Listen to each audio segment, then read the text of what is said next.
So story time, why I got fired from my job. So I was working loss prevention.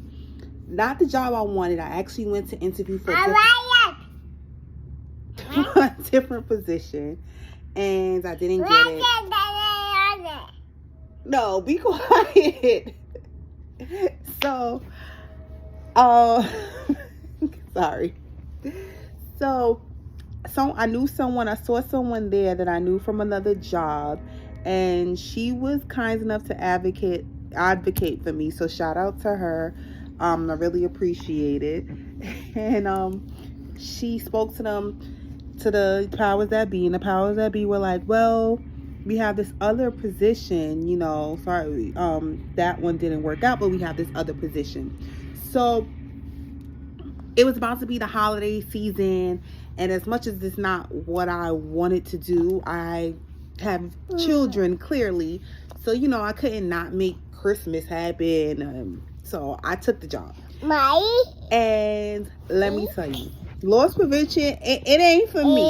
And it's not because I wasn't good at the job, because I don't know, the way I am, I'm just an overachiever. I always say, like, if I worked at McDonald's, those are going to be the best fries you ever had, because I'm going to get the salt to grease to fry ratio down pat, right? So I was good at the job. I just didn't like it. I either went from being extremely stressed out or extremely bored. I was on a job and I realized, one, I just wasn't making enough money, and then I was just miserable. So I started looking for another job, and I noticed that, my job was actually hiring again for the position that I actually wanted. So I did ask for the position, and they said they would take me into consideration.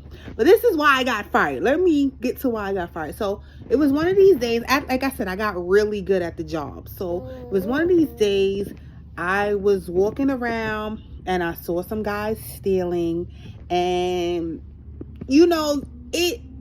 it's not so much you can do. So all I said was, like, just leave. I see what you're doing. Just get out the store. Leave now.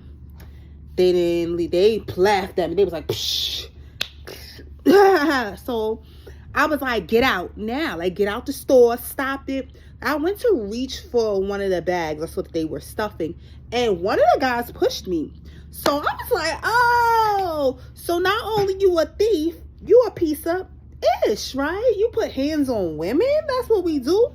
So they kind of backed off a little, but they were still stealing, y'all, like still just shoving stuff. So I was just like, get out, or I'm call the police. And I said this, I'm gonna admit what I said. I was like, get out, I'm gonna call the police, and y'all gonna get deported because y'all know y'all ain't got y'all papers. I said that. But at that point, I was just trying anything to just try to get them to leave because they was taking so much stuff. I didn't even really believe that. It just came out my mouth. Unfortunately, it was true. Now, which is weird because a lot of my, I live in New York, so a lot of my coworkers have been talking about the migrants and how much of the migrants are a problem. And I just really just thought everybody was just being racist. I didn't realize how big of a problem it was. When I said deported, they took off, started running. They start running, and as they're running, and this is where I fucked up, y'all. This is where I messed up. They were running, and I saw one of them had a bag just filled with capacity with shirts. And I don't know if it was just me being angry, me being stupid. I thought I was doing like a loophole because, in loss prevention, they say don't touch them. So I didn't touch him. I grabbed the bag. Y'all, when I say I grabbed this bag and I yanked. And shirts went flying. The bag ripped. He ran. I hear they ran downstairs because we were upstairs. They ran downstairs and grabbed a bunch of stuff, and then they left. And I recovered the shirt. Of course, when we do a recovery, we count it all up. It was $700, almost $700 worth of shirts. So I'm like, yeah, I did my big one with this. This is a good recovery. So the police get called because that's a robbery. That's considered a robbery.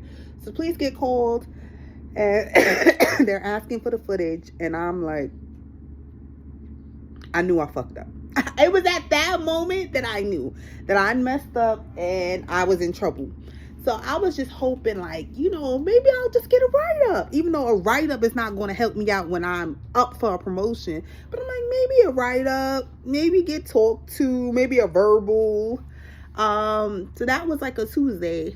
And by Thursday, I started feeling this tickle in my throat. And I was like, oh my gosh.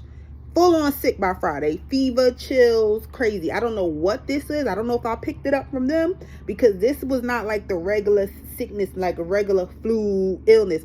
I kept having headaches. Now, it's been like going on almost 2 weeks at this point, and I'm still like feeling the remnants of it, like still very congested. I got her sick, of course. But it was just really weird, like feeling really cold and then having fever and chills. Like it was crazy.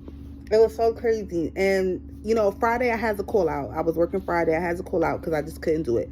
Saturday I was in so much pain, but I had a feeling I was going to get fired. So I said, I'm delaying the inevitable. Let me just go to work, because if it's just going to happen, like, what am I going to do? I'm going to be sick. I'm sick. So I knew I was going to be sick for some days to come. So I'm like, I'm going to call out how many days, and if something's going to happen, it's going to happen. So I somehow got to work on Saturday, and I was working. They said a code. I'm not going to say the code that they said over the walkie, but I knew. And I just, they're like, oh, I'm telling you to come to the office. I knew. And it was crazy, because it seemed like they didn't want to do it, but their hands were tied, and they were telling me about how good of a job I was doing, and that I was a month away from a promotion. A month. So I feel stupid. Like that's the thing. Like, I made a mistake. Yes, I get it. But I feel stupid. A month away from a promotion. A month. Yeah. So long story short, let these people steal in peace. Do exactly what they tell you to do to the T, and that's it. Because don't get no bright ideas. Don't try to do no loopholes. Do not do it. Yeah, so I'm still trying to recover from my sickness, and I'm unemployed. Yeah, that's the story.